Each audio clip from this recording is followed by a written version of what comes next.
This took place sometime around the end of 2004. I was home alone with nothing to do.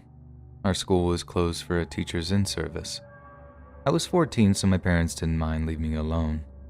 That morning, I'd slept till about 9 and had breakfast, something I rarely did. I did what little homework I had and watched TV until 2 p.m. Tired of soap operas, I began walking the house. My mom called to check on me at about 2:15, and we spoke for around 10 minutes. After that, I returned to my search. I briefly considered raiding my folks' liquor cabinet, but getting drunk alone didn't sound very fun.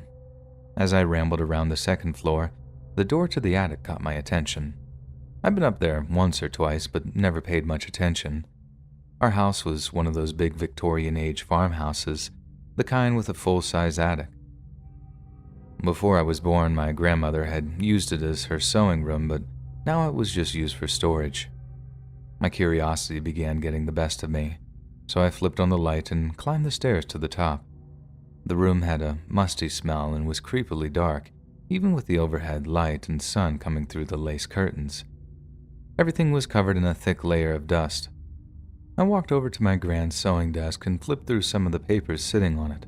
Nothing interesting, just some tax records from the early 80s. I moved across the room and noticed a big wooden chest. It appeared to be very old. I was hoping some of my grand's dresses were inside. I'd seen photos of her when she was young and loved how she dressed. My mom mentioned that some of her clothes were still around somewhere, and I was hoping that I could try them on. The hinge thing that held it closed was a bit stiff, but I eventually worked it free. Inside was a folded piece of cloth along with a big stack of books and papers. The piece of cloth got my attention. I grabbed as many books as possible and set them next to me. That was when I saw a photo album with writing on the cover. I lifted it from the chest and held it in the dim rays of sunlight peeking through the curtains. On an old and yellowed strip of paper, taped to the cover, were the words, "Hex House." The words meant nothing to me but sounded interesting. To get a better look, I took it over to the sewing table. I pulled the lamp chain and the dim, dusty room flooded with light. I sat down in Grand's old chair and opened the album. The first page had a newspaper article taped to it. Before reading it, I flipped through the other pages. The whole book was nothing but clippings. I returned to the beginning and began reading. One by one, I was drawn deeper and deeper down the rabbit hole. What I've written below is a brief account of a long-forgotten horror that took place in the waning years of World War II. It is, in just a few words, the creepiest true story I've ever heard. It was 1944. The place is Tulsa, Oklahoma. Allied forces were poised to launch their historic assault on Hitler's fortress in Europe, and the truth surrounding the duplex on 10 East 21st Street would soon be known worldwide. Carolyn Smith was a widow living in one half of the beautiful home on the corner of 21st Street in South Main. She had recently applied to the ration board for 7 ration books. Her request for such a large number prompted an investigation. Perhaps asking for one of them to be in the name of her English bulldog Bonbon tipped them off. Regardless, interviewing several neighbors gave police far more to be suspicious of. Reports of bizarre growls and screams were made. Even stranger, the 3 inhabitants of the home were seen burying something behind the house at midnight. These stories gave authorities enough cause for a search warrant. During the search, they excavated the backyard and found 2 coffins. Each held the remains of a dog. One happened to be Bonbon. Inside the home, a scene far more horrifying would be uncovered. Smith's 2 roommates were discovered in the cold basement, filthy, barefoot, and hungry. The women's sleeping area was found nearby. The beds were made from crates, and the women barely had any clothing to their names. What was found was dirty and threadbare. It was later confirmed by a repairman that at least one of the women had lived in this state for some time. Their living conditions were greatly different from their roommates. While the 2 women, Nell Willetta Horner, 30, and Virginia Evans, 31, stayed in the cold, dirty basement, Carolyn Smith lived in luxury upstairs. She not only owned enough makeup and perfume to stock a store, according to one report, She also owned 18 pairs of gloves, 26 hats, and over 200 pairs of shoes. These are only a few examples. Considering many of her belongings were rationed at the time, it's unclear how she accumulated so much.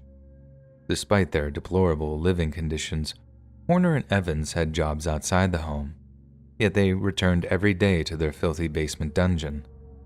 For 7 long years, the only other times they were allowed above stairs were to cook Carolyn's meals. On payday, they would turn over every cent they made to their cruel jailer, never once attempting an escape. When asked why, the 2 women claimed Smith had hypnotized and put a hex on them, in addition to other forms of magical control. By concocting her own form of Christian belief, she had managed to convince the women that she was the only thing protecting them from eternal damnation. The pair also believed that they would be rewarded in heaven for following Smith's every whim. The pair of women were not the only victims of Smith's nefarious acts. She convinced Virginia Evans' father that his daughter was gravely ill. He would send Smith over $17,000 throughout Virginia's time in the house, supposedly to pay for a nurse to help in her recovery. It's possible the list of victims is far longer. Both her husband and a maid had taken their lives under peculiar circumstances. In both instances, she benefited from large insurance policies she'd taken out on them. Scores more connected to Smith would meet convenient deaths, and many too had insurance policies purchased on them by her. Even after all the terrible things Carolyn Smith had done, she would only be tried on charges of coercing Virginia and Willetta to testify falsely about a neighbor. Further federal charges would be brought against her for the ration book fraud, but she would only serve a year in jail in connection to the coercion charges. After her release, the She Svengali, as she was known, would move from Oklahoma and disappear into history. The home at East 21st Street would become a morbid attraction around Tulsa until it was leveled in 1975 for a parking lot. Today, an apartment complex sits on the ground where the infamous house once stood. After I repacked the chest and made it back downstairs, I was so enthralled by the story, I had to do some research on the internet. No matter where I looked, any additional information said nothing about what happened to Virginia and Willetta afterwards. For all I knew, they could have been the little old ladies down the road. This was an especially annoying aspect, considering the media's more recent coverage focused on hauntings. They were so determined to make a spooky story around the Hex House, tales of possessed cars were being pushed. The lack of compassion shown to the 2 female victims angers me. If anyone reading this can tell me what became of them, I'd appreciate it. I hate not knowing. Hopefully, they were able to recover from the awful experience and live normal lives. As I wrap up my story, a few important questions must be asked. What did Carolyn Smith go on to do after she disappeared? But perhaps the most bothersome and personal to me, why did my gran have an album filled with clippings from the case? Is there something I should know?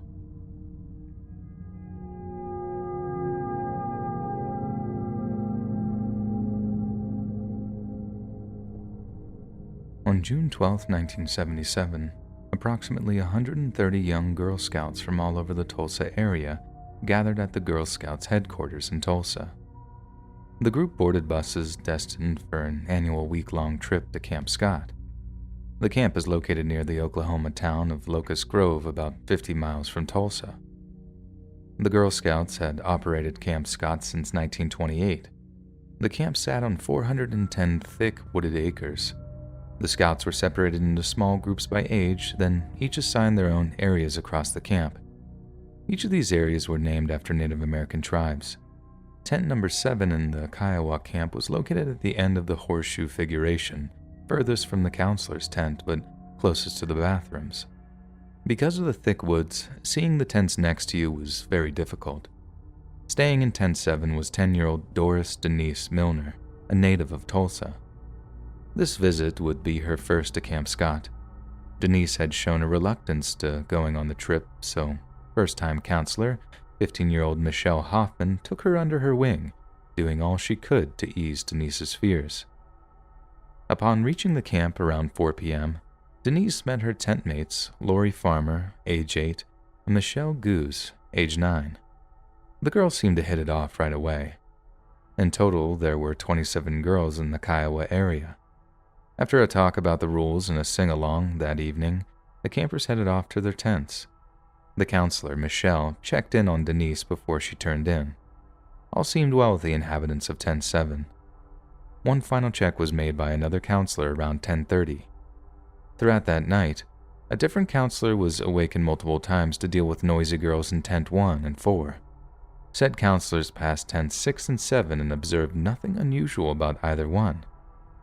By 8 a.m. on Monday, June 13th, news would be breaking all over the Tulsa area of the murders of 3 Girl Scouts at Camp Scott. As the story unfolded, more details would be released. Apparently, 3 girls had been violated and beaten to death. Parents began flooding the Girl Scout headquarters, demanding to know what had happened. The entire nightmare had its source in what a counselor would discover around 6 a.m. She had been on her way to the bathhouse when she found a little girl lying on top of her sleeping bag near the base of a tent. Fearing there had been an accident, she assembled the other counselors to do a head count. After a search of Tent 7, a large amount of blood was discovered, but the girls assigned to it were gone, along with their sleeping bags. The main counselor drove to the camp director's office to get her and the camp nurse. When they returned, the trail to the bathhouse was walked again.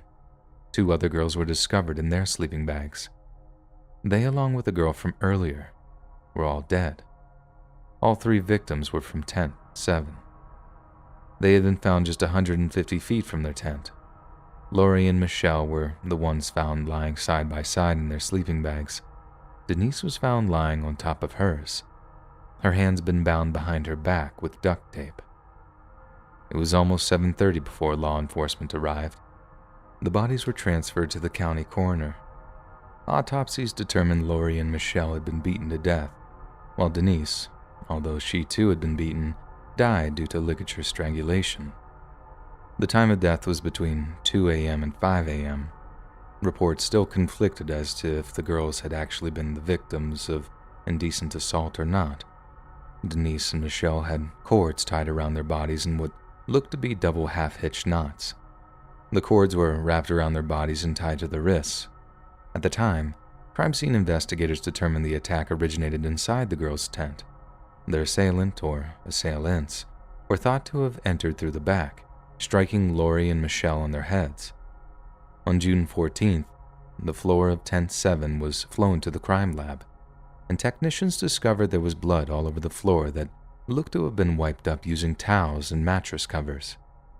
2 different prints were found in the blood and outside the tent, further strengthening the belief that there were multiple attackers involved.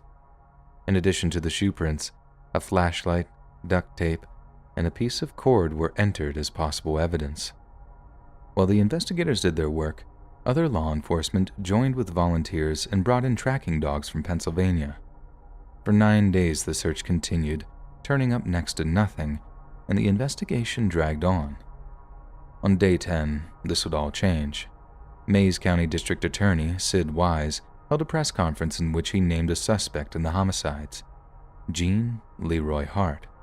A 33-year-old native of Locust Grove had escaped from the Mayes County Jail 4 years prior and was still on the loose. Hart had been convicted of kidnapping and assaulting 2 pregnant women and 4 counts of first-degree burglary. He still had 305 years left on his 309-year sentence. Evidence from the search seemed to show Hart had been staying in a cave just 3 miles from Camp Scott. Regardless of his violent history, Hart had many supporters. Many of them felt he was being targeted since he was a Native American and had embarrassed the sheriff by escaping his jail not once, but twice. Hart would eventually be apprehended 10 months later on April 6, 1978. Acting on a tip, officers found him hiding out in a shack owned by Sam Pigeon, a Native American medicine man. His trial would begin in March of 1979 in the Mayes County Courthouse in Pryor, Oklahoma. The Mayes County DA Sid Wise had withdrawn from the case after receiving some heat or shopping around for a book about the Girl Scout murders. The state's case was not a strong one. It relied only on hair and fluid samples found on the bodies. The state's theory was that Hart had entered the back of Tent 7, striking both Lori and Michelle about their heads, then bound and gagged Denise and took her from the tent to where he strangled her. Then he removed the other two victims from the tent to where they were ultimately found. Despite this theory, the state was forced to admit that they had no real proof connecting Hart to the scene. The defense, however, insisted that Jean Leroy Hart was a scapegoat, even insinuating the evidence found in the cave was planted. They had another man they claimed was the killer. William A. Stevens had been convicted of violently assaulting women and was serving time in a Kansas prison at the time of Hart's trial. Two witnesses testified at Hart's trial that Stevens had shown up at their door the day of the murders. He had scratches all over his arms and what looked like blood on his shoes. They also said the red flashlight found at the scene was Stevens'. Stevens denied their story, claiming he was at work in Seminole, Oklahoma at the time of the murders. His story was backed up by his employer's paycheck and time card. Hart's trial lasted only 10 days without him taking the stand. 6.5 hours after the case was handed to the jury, they had a verdict. Not guilty. One of the jurors would later state that within 5 minutes of entering the deliberation room, all 12 had voted not guilty. They felt there was just too many loose ends and that the prosecution hadn't proven its case. Denise, Michelle, and Lori's families were devastated by the verdict. Hart, however, would not be a free man as he still had to serve 300 years from his previous sentencing. 2 years after his acquittal, Hart was dead. He'd had a heart attack while lifting weights in the yard. His funeral would be held in Locust Grove with over 1,000 mourners in attendance. Still looking for someone in which to give the blame, in 1984 the Milner and Farmer families filed a civil suit against the Magic Empire Council of Girl Scouts organization. They claimed negligence because the camp lacked proper security, among other factors. At the trial, there was testimony from former campers and counselors as to some strange occurrences that happened prior to June 12, 1977. Prior to the murders, counselors were at Camp Scott for training. One of them reported her belongings had been gone through. Donuts she had in a box had been stolen out of her tent. The donut box contained a note that said, "We plan on killing 3 little girls." The counselor took the note to the camp director, who thought it was a prank. Another counselor in training reported hearing noises behind the staff housing unit. The camp dog, Sally, started barking and growling. Unfortunately for the families, the jury voted 9-3 in favor of the organization, and the verdict was upheld 2 years later by the state appeals court. In 1989, DNA testing was conducted on some of the evidence. Of the 5 aspects tested, 3 of them matched body fluids taken from Jean Leroy Hart. Only 1 in 7,700 Native Americans would match. These results deemed the matches inconclusive. In 2017, fundraising efforts were underway for more conclusive DNA testing. Over $30,000 had been raised so far. Carl Myers, a convicted murderer, is another suspect who had been looked at. A former prisoner came forward to say Carl had confessed. Myers died in 2013 of natural causes. He was in prison after being convicted of murdering Cindy Marzano of Broken Arrow, Oklahoma. The farmers organized the Oklahoma chapter of Parents of Murdered Children. Richard Goose focused on victims' rights advocacy in the 1980s. He helped to push the passing of the Crime Victim Witness Bill of Rights. He was later appointed to the Crime Victim Compensation Board by Oklahoma's then governor. The Girl Scout murders is still an open case.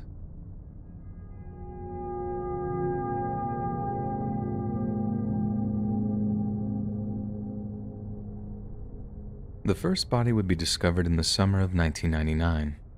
Last seen in Lawton, the nude body of 28-year-old Jane Marie Chafton was found floating in Sandy Bear Creek. Her body had been in the water too long to yield any real evidence, but there was at least enough to determine it had been a homicide. Law enforcement had no solid suspect at the time. Chafton's profession resulted in a far larger suspect pool than usual. Like many of the escorts working the area along Cache Road, her drug habit put her in contact with a large number of unsavory characters. Just a few months later, in October, another female went missing. Her friends and loved ones hoped that 25-year-old Cassandra Lee Ramsey had gotten clean and off the streets. Sadly, 5 months later, their hopes would be dashed when Cassandra's body was found discovered under a bridge in Jefferson County. Her death, too, was ruled a homicide. To some in law enforcement, it was beginning to look like a serial killer was at work. In total, 5 escorts would be killed by the Lawton serial killer. The following are the names of his assumed victims: Jane Marie Chafton, 28, Cassandra Lee Ramsey, 25, Mandy Ann Raitt, 21, Janice Marie Buono, 29, Pamela Dawn Woodring, 34. In addition to these 5, some believe 17-year-old Tanya Marie Hook also fell prey to the murderer. She lived on Cash Road and disappeared in 2003. Her remains were found in a ditch 5 years later near the town of Cole. In each homicide, the women had been stripped and dumped in bodies of water. Almost all had drugs in their systems. Once a consensus was reached among investigators, it was determined that the same person or persons had committed their string of crimes between 1999 and 2003. All of the women were from Lawton. The most recent to move there was Pamela Woodring, who had just arrived after a stint in prison. The rest had lived in the city for some time. The few witnesses the police were able to find suffered from credibility issues as they were criminals and addicts themselves. After the final murder in 2003, the case went cold. As serial murderers are known to do, detectives feared their perpetrator had moved on to another city, and a whole new group of women were about to lose their lives. Serial killers can be a notoriously hard group to track. Many of them, including this one, often pick people who are in desperate situations like drug addiction and selling their bodies. These same communities are largely ignored by society. If they do die or come up missing, unfortunately few people care. Despite this, authorities did have a few theories. John Robert Williams is a long-haul trucker who was arrested in 2004 for the murder of 20-year-old escort Nikki Hill in Mississippi. His girlfriend, Rachel Cumberland, was charged as his accomplice. While in prison, Williams claimed to have killed upwards of 30 truck stop escorts over a span of 2 decades. Some of these poor women were from Oklahoma. In 2003, an escort out of Oklahoma City, Jennifer Hyman, was found dead under a bridge in the Tallahatchie River in Mississippi. Williams and Cumberland were charged in this case, but those charges were later dismissed due to lack of evidence. Despite the lack of evidence, Williams has been implicated in at least 9 other murders, including some from Oklahoma. Many of those Oklahomans were escorts, and their bodies were found in shockingly similar conditions as the victims in Lawton. Because of the proximity of victims to the highway, Williams became known as the I-40 killer. Some speculate that Williams may have started his spree in Lawton because of the similarities. The timelines also match up. Having stopped in Lawton in 2003, just around the time the Oklahoma City and other murders began. Although Williams was only charged in a small number of these murders and only convicted in the Nikki Hill case, there is no reason to believe he and his accomplice aren't involved in scores more. Sadly to say, there's just no evidence available to prove it. Even with all that, the Lawton crimes could possibly have no connection to Williams whatsoever. It's possible they were committed by someone else, perhaps a local even. Then again, the trucker angle may not be such a bad theory after all. The job offers plenty of opportunities to dump bodies en route. Not to mention, if most of the victims were escorts, many work truck stops on a regular basis, giving a killer ready access to his prey. Whether the killer proves to be a trucker or a deranged local, 6 women lost their lives to a bloodthirsty killer. For the sake of the families, the rule of law, and, of course, the women themselves, let's hope some new information comes forward. No matter their weaknesses, at the end of the day, these women were human beings. Nobody should be murdered and tossed away like a piece of garbage. They deserve just as much compassion as anybody else does, but even more, they deserve justice.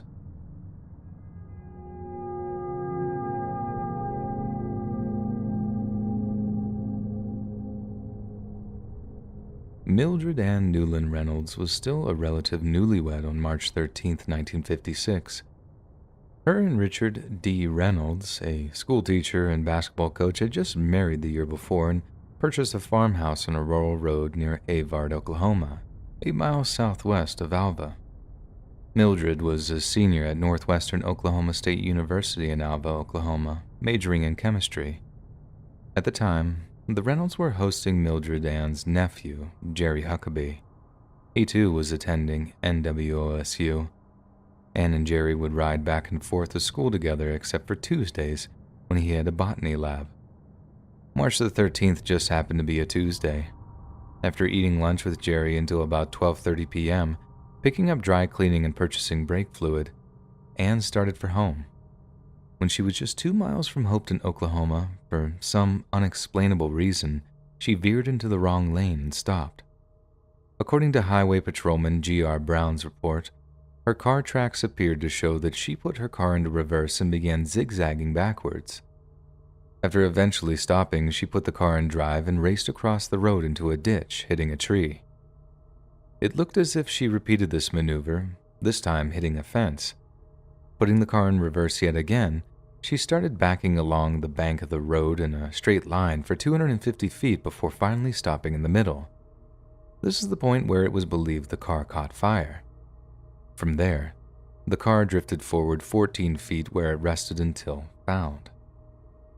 A bit after 1 p.m., a local farmer, Leroy Lancaster, noticed some smoke but didn't investigate because several folks in the area had been burning thistles. At 1:45, Loren Goucher, another area farmer, was driving down the road with his family when he noticed the burning vehicle, a Chevy Tudor sedan. Goucher approached the car but realized the occupant was beyond help. He returned to his car and rushed into Hopeton to call Sheriff Ed Doctor. As authorities began working the scene, they quickly noticed how odd it was. First of all, Ann was found laying across the front seat, on her back with her head in the passenger seat, while her feet were positioned near the steering wheel.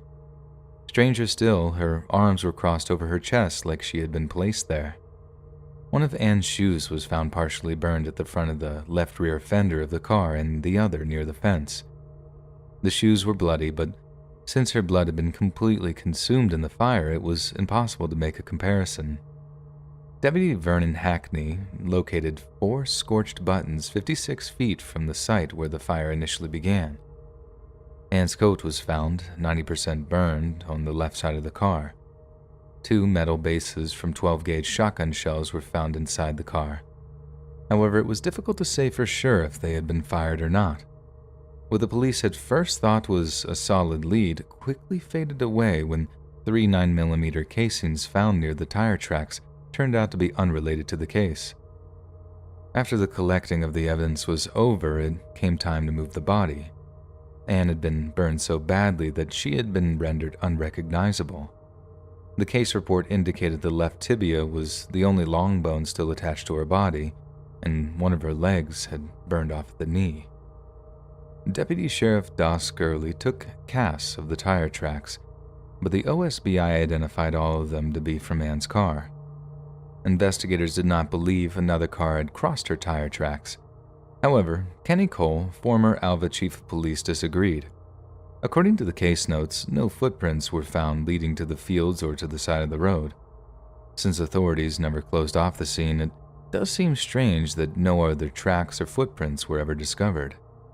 Cole still regrets not stepping in and suggesting that a cordon be set up.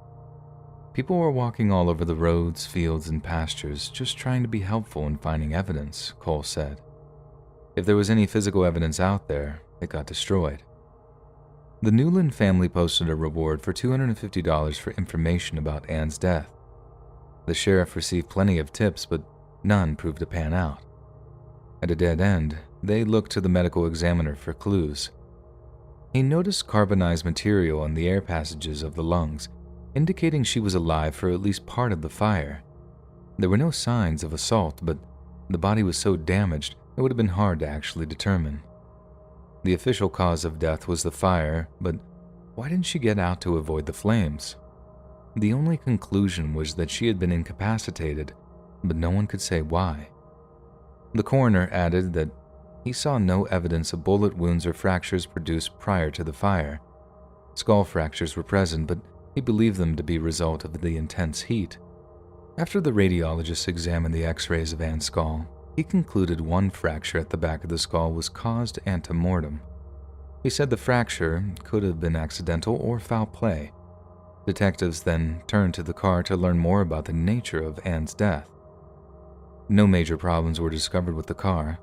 The fire was thought to have started at the back, near the left rear wheel. The cause was never ascertained, however. Because the windshield had melted, the fire was thought to have reached at least 1700 degrees. A fire of this magnitude would have required an accelerant. Investigators attempted to replicate the conditions. After setting a gasoline fire which only peaked at 1400 degrees, they tried a quart of brake fluid which Ann had bought prior to leaving town.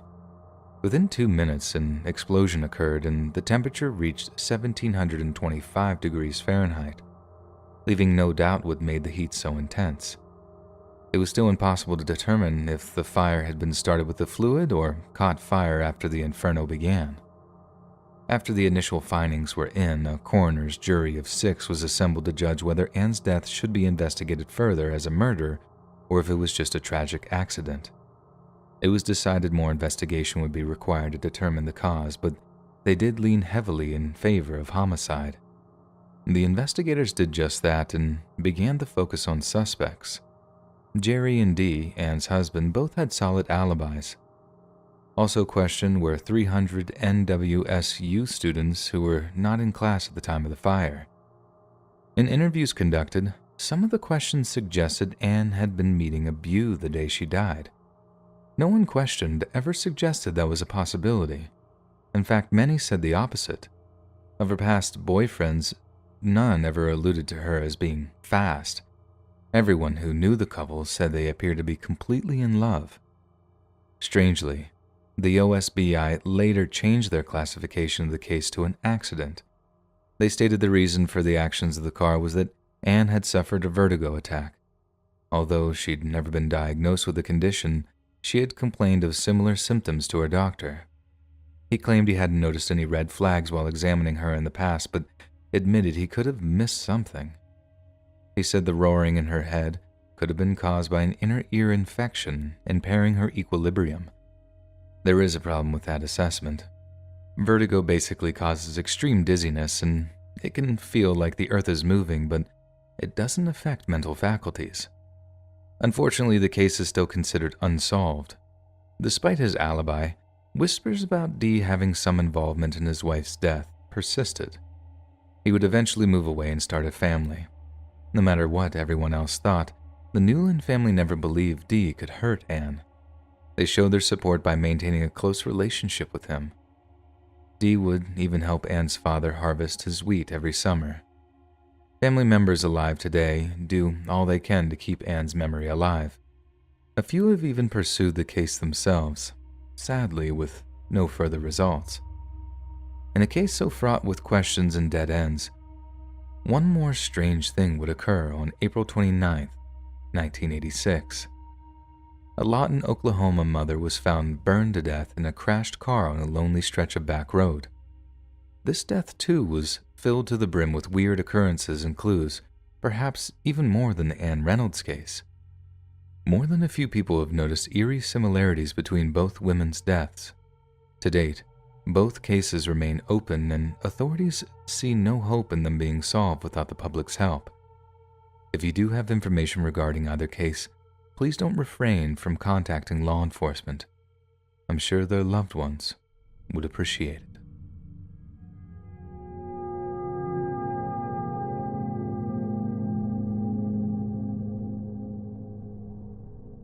As firefighters rushed to the scene, none of them had a clue what they were soon to discover. It was just after 5:30 a.m. on December 30th, 1999, when a 911 call brought them to the scene of a house fire in rural Welsh, Oklahoma. Inside the now burned-out home, the charred remains of Kathy Freeman were found. She had been shot in the head. At first, law enforcement believed Kathy's husband, Danny Freeman, had killed his wife and fled with his daughter, Ashley and her friend Laura Bible after starting the fire, despite the Freeman car still sitting in the driveway with the keys inside. Things changed on December 31st when Bible's parents, Lorene and Jay, returned to the scene and found another set of remains in the rubble. The remains were ruled to be those of Danny. He too had been shot in the head. Authorities would search the scene a second time in hopes of finding the bodies of Ashley and Laura, but no one else was ever discovered. The night prior to the deadly fire, Ashley and Laura spent the evening together celebrating Freeman's 16th birthday. Not wanting to end the fun quite yet, Laura got permission to spend the night with Ashley. This would be the final time either girl would be heard from or seen again. At some point in the wee hours of December the 30th, a nightmare would come to life. No one will ever know for sure what happened that terrible night, but Lorene Bible never gave up hope that her daughter and Ashley would be found alive one day. Over 15 years passed, and authorities kept the case alive. Unsolved Mysteries and America's Most Wanted would feature the case on their shows in 2000 and 2001. HLN even included the story in a 4-part series titled Hell in the Heartland. It was released in July of 2020. The period between the night of the fire and now have not been without their moments of hope and disappointment. In the decade just after Ashley and Laura went missing, 2 convicted killers would confess to their murders. Tommy Lynn Sells and Jeremy Jones would both do so just to recant afterwards. Jones claimed he had killed the Freemans as a way to pay off a drug debt and then took the girls with him to Kansas. Supposedly, he shot them and threw their bodies into an abandoned mine. Subsequent searches of the mine yielded nothing, and Jones would ultimately admit that he made the story up to get better food and phone privileges. When the case was featured on Unsolved Mysteries in 2001, rumors of local Craig County police involvement was mentioned. The Freemans had been feuding with the department over the shooting death of their son, Shane, after he stole a car. Despite ruling the death justifiable, the family threatened to file a wrongful death suit against them. Danny's brother, Dwayne, went as far as to claim Danny had told him that deputies had been intimidating him just before his and his wife's death. Then, in April of 2018, almost 20 years later, justice would finally be served. Ronnie Dean Busick, 66, was arrested and charged with 4 counts of first-degree murder. 2 other suspects who had since died were also identified: Warren Philip Welsh II and David Pennington. The Washington Post wrote that at least a dozen witnesses had heard the 3 men bragging about assaulting and killing the 2 girls, going so far as taking photos at the time. These witnesses also alleged they had killed the Freemans over drug money and held Ashley and Laura at Welsh's trailer for several days before ending their lives. One female witness who lived with Welsh provided a sworn affidavit that said the 3 accused disposed of the girl's body in a pit or mine shaft in Pitcher, Oklahoma. Law enforcement stated at the time they thought the remains had been buried in a cellar and then covered in concrete. After his arrest, Busick spoke with Laura Bible's mother, Lorene, and denied knowing the location of her daughter or Freeman. However, on July 15, 2020, he would plead guilty to the first-degree murder of both young women, Ashley's mother and father, Danny and Kathy Freeman, and to the burning of their home. He would also go on to admit withholding information about Welsh and Pennington's involvement in the crimes. His plea was part of a deal in which he would receive 15 years total, suspending the final 5. All of this was contingent upon his helping the authorities in attempts to find the girls' remains. If his assistance led to the recovery before his sentencing hearing, the term of sentence would be reduced to 5 years behind bars and 5 years suspended. He would, of course, also get credit for the time that he had already served. This deal was likely a hard thing to swallow for the victim's remaining family, but they were looking forward to finally getting their girls home. It seemed as though Busick was going to hold up his end. Acting on information from him, investigators searched and excavated a home in Pitcher, Oklahoma. Sadly, though, nothing was found. Because of this, the judge gave Busick the full term of 15 years, requiring a full 10 years be spent in prison. Even after all the dead ends through the years, Some in law enforcement are confident that it's only a matter of time before they'll find the victim's remains. Maybe prison will give Busick the opportunity to reflect on his despicable actions, and he'll finally give the cops what they need to find Ashley and Laura. I'm not going to hold my breath, though. Relying on a psychopathic mass murderer to have a change of heart is like expecting a lion to become a vegetarian. It's just not something they do. If you have any information, no matter how small, call your local law enforcement. Perhaps one of you out there right now has what we need to give everyone affected by this horrible crime the peace they deserve. Let's bring Ashley and Laura home today.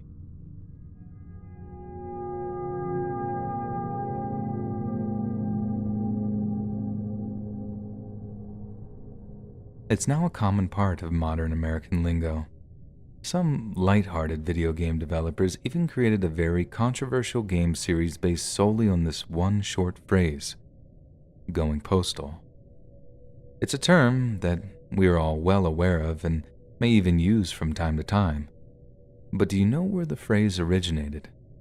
If you were alive and paying attention in the 1980s and 90s, you may know it was a tempestuous time of economic and political struggle. It was also a period that gave birth to the mass shooting, at workplaces in particular. No other workplace seemed to play host to more of these than the post office.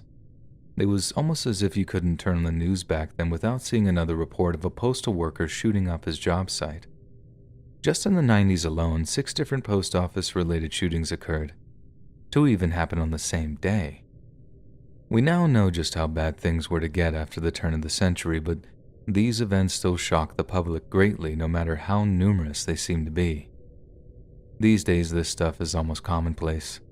I'm not here to argue the finer points of what causes these events to happen. Rather, my purpose is to share the story of how a senseless act of bloodshed on August 20th, 1986, gave birth to a common phrase many of us often use in jest. After hearing this, you may rethink using it. The seeds of destruction were sown just the day before. Although there is no real consensus as to Patrick Sherrill's work performance, we do know his supervisors, Bill Bland and Richard Esser Jr., did reprimand him for something that day. Sherrill was a relief carrier, which meant that he lacked the job stability many of his coworkers with regular routes and more seniority enjoyed. This may have played on his mind and been a small part of what caused his break. Regardless of his supposed reasons, when he arrived at work the following day, he was determined to wreak vengeance on all those he felt had wronged him. In order to do this, Sherrill carried with him a Colt 1911, a Remington 1911, and a .22 caliber Ruger Mk2 pistol. Shortly after 7 a.m., he would claim his first victim, Supervisor Richard Esser Jr. Soon after killing Esser, Sherrill went into search of the other supervisor, Bill Bland. Fortunately for Bland, he had overslept and didn't arrive until the shooting had ended. Not finding Bland, he sought out co-worker Paul Michael Rockney and took his life. This was just the beginning, however. For the next several minutes, Bland would calmly walk through the crowded post office sorting room, shooting and reloading until he was left with one last bullet. Finding himself with no other options, Sherrill would turn the gun on himself. Out of the 100 or so employees present that day, 14 would die at the scene and another 6 required hospitalization. On May 29, 1989, a time when the shootings were still very fresh on America's mind, a monument to those who lost their lives was erected outside the post office south entrance. The memorial includes the bronze statues of a man and woman standing atop a pillar in the center of a fountain, holding a ribbon of which the bow is attached at its base. Although it may sound complex, it is actually very tasteful. The Edmond community joined with the USPS to build the monument. The bronze statues were created by sculptor Richard Muno. Each year, and in particular the 25th and 30th anniversary of the murders, people gathered from all around the world to honor the memories of those who lost their lives on that horrific morning. Below, I've included the list of those who were killed or injured that morning. I've chosen to include the injured because I feel that Even if they didn't sacrifice their lives, the scars they carry, mental and physical, are just as important. The dead. Patricia Ann Chambers, 41. Judy Stevens Denny, 41. Richard C. Esser Jr., 38. Patricia A. Gabbard, 47. Kenneth W. Morey, 49. Leroy Orrin Phillips, 42. Jerry Ralph Pyle, 51. Paul Michael Rockney, 33. Thomas Wade Shader Jr., 31. Patty Jean Husband, 48. Betty Ann Jarrett, 34. Patty Lou Welsh, 27. William F. Miller, 30. The injured. William Nemo, Jean Bray, Michael H. Bigler, Steve Vick, Judy Walker, Joyce Ingram. May they all rest in peace forever.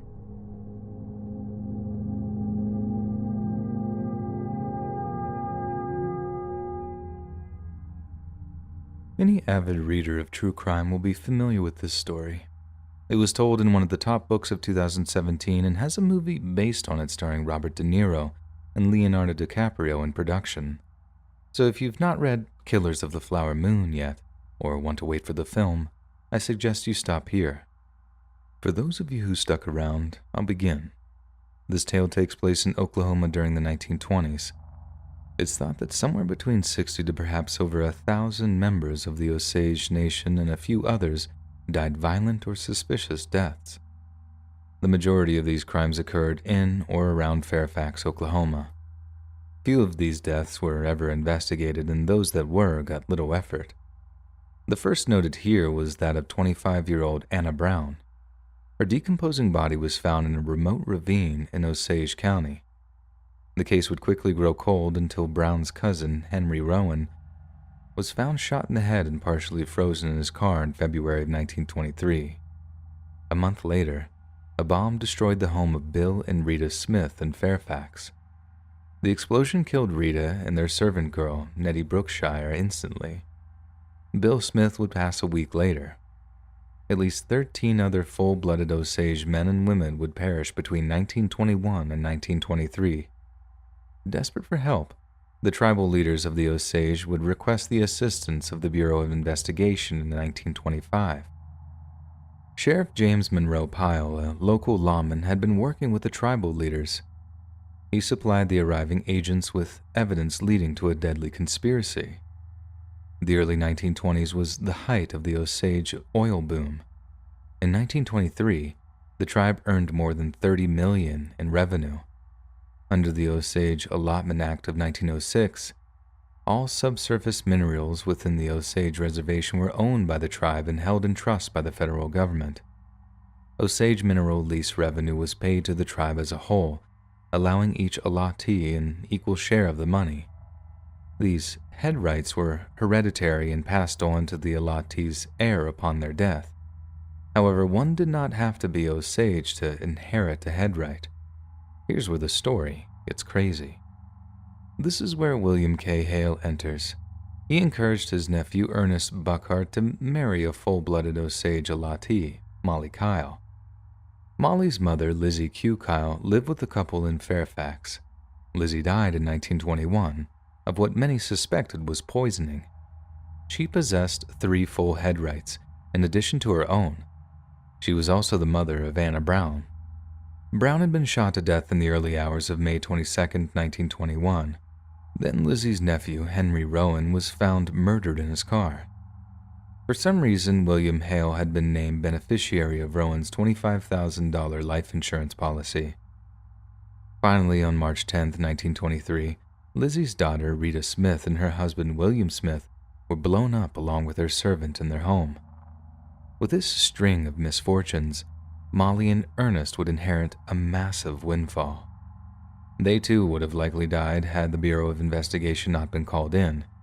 Many others would lose their lives during this time, including a few well-known oil men. But for the sake of brevity, I'll focus mainly on the Burkhart, Kyle, and Hale connection. The borough had placed some undercover officers around the area upon their arrival. the agents would discover the existence of an evil group led by William Hale.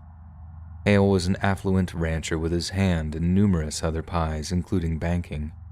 He referred to himself as the King of the Osage Hills. Fortunately for the Osage Nation, the king would eventually be dethroned. In January of 1926, now confident of their case, the Bureau began the arrests. Under interrogation, Ernest would tie a local farmer/ranch hand John Ramsey to the Rowan murder. After confessing his part in the Smith murders, Ramsey would in turn claim Hale was the mastermind behind the crimes. He also implicated two other men, Asa Kirby and Henry Grammer. By April of the same year, two additional men, Kelsey Morrison and Ernest's brother Byron, would be charged in the murder of Anna Brown. Between June 1926 and November 1929, the defendants were tried in federal and state courts. In June 1926, Byron Burkhart would plead guilty to the murder of William E. Smith and be sentenced to life at the state penitentiary at McAllister. He would turn state's witness and testify against Hale and Ramsey. These two men would be convicted for the murder of Henry Rowan and given life at the federal prison in Leavenworth, Kansas. A petty criminal, Kelsey Morrison would admit to killing Anna Brown at the behest of Hale. He would already be serving time when he was given a life term. Byron Burkhart would also turn state witness and avoid being tried for his part in the murders. Somehow, against the wishes of the Osage Nation, Hale, Ramsey, and Ernest would all eventually be paroled.